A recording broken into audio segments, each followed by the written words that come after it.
Hello, it's lovely to be with you again. As usual, do type in where you come from. It's lovely to see that coming up on the just to the right of the screen here. It also helps me to know that that somebody is actually watching. If you press the little heart things, little hearts fly across the screen. You don't have to, of course, but it's kind of fun. Yes, good. Charlie's here and Michael's here. That's lovely. So I'm going to begin by telling you a little bit. Oh, little hearts flying across the screen. That's so sweet. About a film that I saw last night, which is really quite extraordinary. I don't know if you've seen it. It's called Fear of 13. Maybe you can tell me if you've seen it. We've got Braddon, Derbyshire, and Palmerston North in New Zealand, the other side of the world, Merseyside, Tucson, Arizona. That's Saskatchewan. That's great. It's lovely to see everybody gathering in the sacred grove, coming from every direction into this clearing so that we can all be together here for this period of time. And I wanted to talk about this film that I saw last night because it really relates to a topic that a number of you have asked that we should look at on a Monday evening, which is the question of how we create community, how we, those of us who are solitary practitioners, who are far away from other people, how can we get a feeling of being together? Even though we're spread apart in Quebec and Los Angeles and Kinver, that's an amazing place, Kinver Edge in the UK, where there are hobbit houses. The idea that Tolkien got that idea from this extraordinary troglodyte dwellings at Kinver, I believe, if it's the same place that I'm thinking of. So yes, so a lot of you have, a number of you have written in and said, how do we create community? You know, we're solitary, we're far away, and how do we do that? And I thought I'd kind of tackle that by talking about this film, Fear of 13. If you've seen this film, type in that you've seen it. I don't know how popular it is, how many people have seen it. I found it on Netflix. It really is extraordinary. It's about a guy who was convicted of murder and was put on death row, and he was there for over 20 years. And he was in solitary confinement at the beginning. He went through hell, really, and he didn't commit the murder. And years later, the DNA material was available for scrutiny. And the more I tell you about the film, the more I'll spoil it. So I won't tell you anything more. It's an extraordinary example, I think, of bardcraft. This guy really knows how to tell a story. It's incredible. And he now, well, no, I won't tell you. I'll spoil it. So I won't tell you. Okay, so it's called Fear of 13, and it looks like nobody's seen it. It may not be your thing, but what I'll do is I'll put on my blog, I'll put up the trailer so you can get a feel for it. Why did I mention him? Okay, because here's the thing. We could talk about creating community. We could talk about kind of logical steps we could all take. The internet is a wonderful example of how we can create community. We're doing it now. And and in fact, private groups like this, live interactions like this, but also private Facebook. I started a private Facebook group a little while ago to go with the course that I've created for people with sleeping difficulties. So people taking the course have a private forum, and they can share their stories, their anxieties. People can swap suggestions and ideas, and so on. And it creates a great sense of community. And so these are kind of obvious things we can do. The Order encourages people, if you happen to be a member of the Order of Bards, Ovates and Druids, you're encouraged to start a group wherever you are, whatever stage in your studies. And we've created a whole kind of resource guide for that.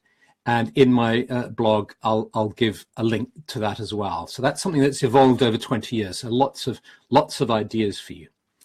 But I thought in this session, let's see if we can dig a little deeper.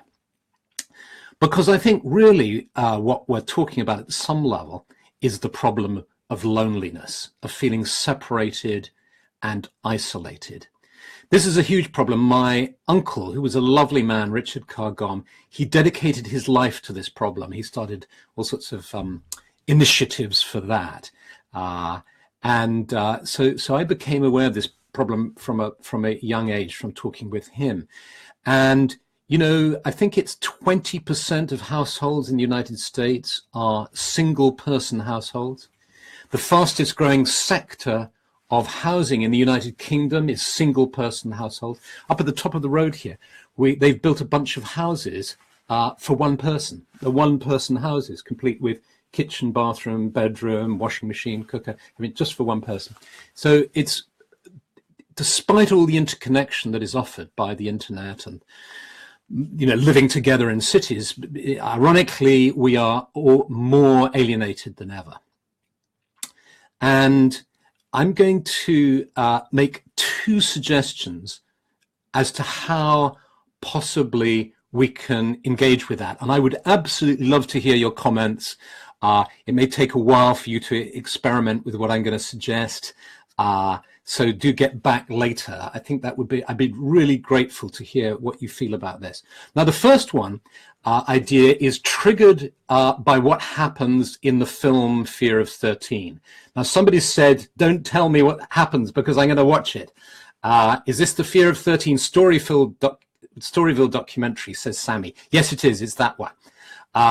So let me see how I can talk about it without, okay, I'll kind of. At a certain point, this guy gives up and he writes to the governor and asks to be executed. He stops his appeal. And by doing, I'm going to spoil it for you. I can't think I should have planned this. I don't know how to do this. Okay, I'm just going to have to do, you find it, it's kind of in the trailer. Okay, so here it is. The governor then insists that the DNA results are checked, and he's actually set free because he never did it. He now lives in Spalding in Lincolnshire, and he's written a book just recently describing how he got better in his life, called The Path of Kindness, or How to Be Kind, or something like that. I'll give you a link on the blog. So my apologies if that spoiled a bit of the film, but it's a fabulous story anyway. Just forget everything I said after you've watched this. And but the point is this: he did the opposite. Now, I think there's a huge lesson in that. And the lesson isn't about not fighting for what you believe is right, not really standing up for justice and truth and all the rest of it, giving in, surrendering. No, no, no. It is about giving in and surrendering, but at certain times, in certain situations, just completely letting go. And at that point, you can get the turnaround. I think isn't that part of this 12-step program where you finally say something like, I accept that my life has become unmanageable. I surrender to a higher power. And then there's a possibility for this turnaround. And so Viktor Frankl, a wonderful psychologist who I've talked about in a previous tea session, developed a psychotherapeutic intervention, which is fabulous. It's called paradoxical intention. And it's where you encourage the client, or if you're using it yourself, you encourage yourself to do exactly what you fear. In other words, you know, this guy didn't want to be executed and he asked to be executed.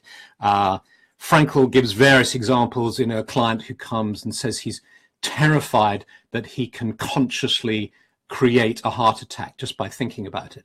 So Frankl says, look, I'm a doctor, don't worry, everything will be all right, just do it. And of course he tries and he can't. And the thing about these thoughts is that they become obsessive. And so here's the suggestion with loneliness, that when that feeling of loneliness comes upon you, don't fight it. Just allow it, exaggerate it even. Just sit there and bring it on and just allow that feeling and allow yourself to exaggerate it.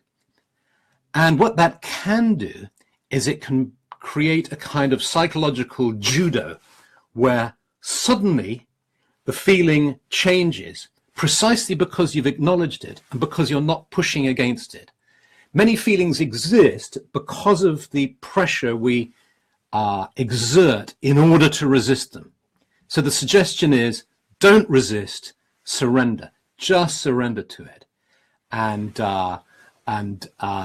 see what happens with the turnaround. See if the illusion of separateness actually manages to go away.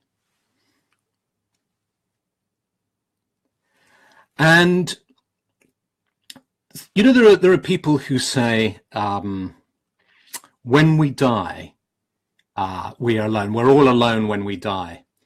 And my response to that really is, well, you might feel alone when you're dying, but the moment you die, you'll stop feeling alone because you'll become one with the universe. You'll move on and you realize your interconnectedness. The idea of loneliness is an idea, it's a feeling, I'm not minimizing the discomfort and sheer anguish that it can cause, but there is a way in which, if we can really transmute and transform our feelings of loneliness, we can actually start to change our lives and make connections, and things can start to happen that we wouldn't have imagined would be happening. And here's the second way. I said there were two suggestions. So one is paradoxical intention. And so not trying to resist the feeling, just trusting and seeing where that takes you. Do tell me how you got on with this. Interesting comments coming in here. The basis for homeopathy is the same. Like cures like. Pass the attack rather than colliding with it. Yeah. And how to deal with earworms, the same process, acknowledging them. That's an interesting one. You know, that tune that just goes on and on in your head. Just don't resist it. Just allow yourself to bask in it for a while. It'll go away. And this is all based essentially on the idea that is absolutely central to spiritual teachings, which is that loneliness is an illusion. Isolation is an illusion. It's an illusion at every level. It's an illusion physically, because whilst we might look at our bodies and say, well, I'm contained in this bag of skin, I'm completely separate from you and from the room and all the rest of it. As soon as you start to get into the atomic structure and energetic structure of the human being, you're not alone. You're completely interconnected. Well, that's the whole idea of the web of weird, the web of life, and all the rest of it. And so somehow we need to find ways that we can drop the illusion of separateness, drop the illusion of isolation. And then from that, we can start to connect, community can build, and we've removed this kind of obstacle that's in our psyches, in our minds. So the second method is the classic method of meditation, and it's a method of meditation that suits beautifully the Druid path, the nature way, which is to do what we often do in these meetings, which is to come together in the sacred grove. We're all in this virtual grove together from the other side of the world in Palmerston North in New Zealand, right the way across to South America and France and Holland and everywhere. We're all together, separated physically, but at a deeper level, another level, a mysterious level, we now happen to be sitting in the sacred grove. And as you gradually allow your awareness to transition to this, just sense people arriving into the grove, coming from every direction, north, south, east and west, and sitting down, looking around at fellow companions, and you're looking around at them, flashes of recognition, some people you've never seen before, some people you know well. And then you allow yourself to close the eyes of your psyche, of your imagination. And you close your eyes and become aware of being in the grove, the special atmosphere in this place. And you start by becoming aware of the earth beneath you,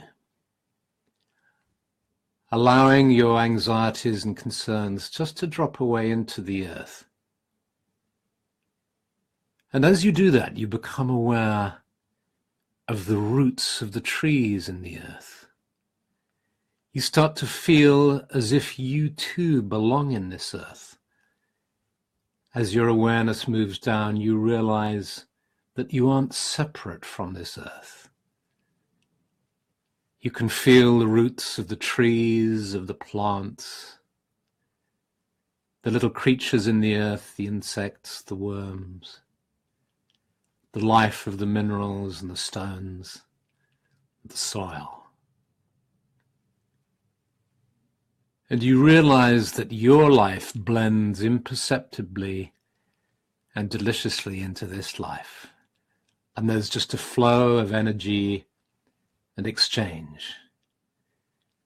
This energy of the earth flowing into your body, bringing it a sense of stability and calm. And you breathe in deeply. And as you breathe in the essential oils that are being exuded by the trees all the time. They're called phytoncides. They're incredibly healing. They are part of the trees themselves that flow into your lungs and then through your lungs into your blood, so that you and the trees are one. And you feel one with these trees around you. It's as if their strength is your strength. Their calm and their poise is your calm and poise. And you breathe in and you breathe out. And you realize that you are not separate from the trees. You are one with the trees, your sisters and brothers in this world.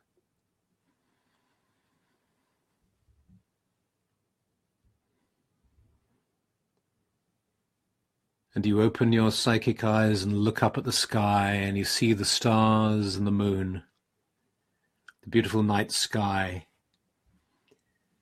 the energy of the moon and the stars flowing down into your being. And you realize that wonderfully and mysteriously, the energy of the stars, of the moon and the night sky, is also a part of you. You are one with all these things, all these beings, all these energies.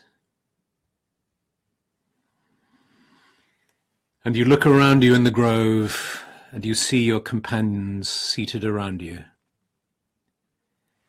And you sense that strength of community and connection. Brothers and sisters from around the world, seated together here, committed to being kind to each other and kind to the earth, open to the energies of sky and earth and tree.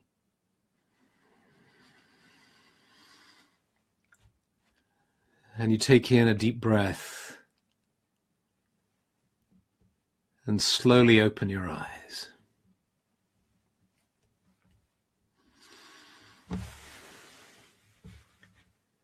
And hopefully you can feel the energy of the trees, the energy of the earth and sky still with you, while at the same time feeling grounded, connected, complete in your body, and happy to be alive.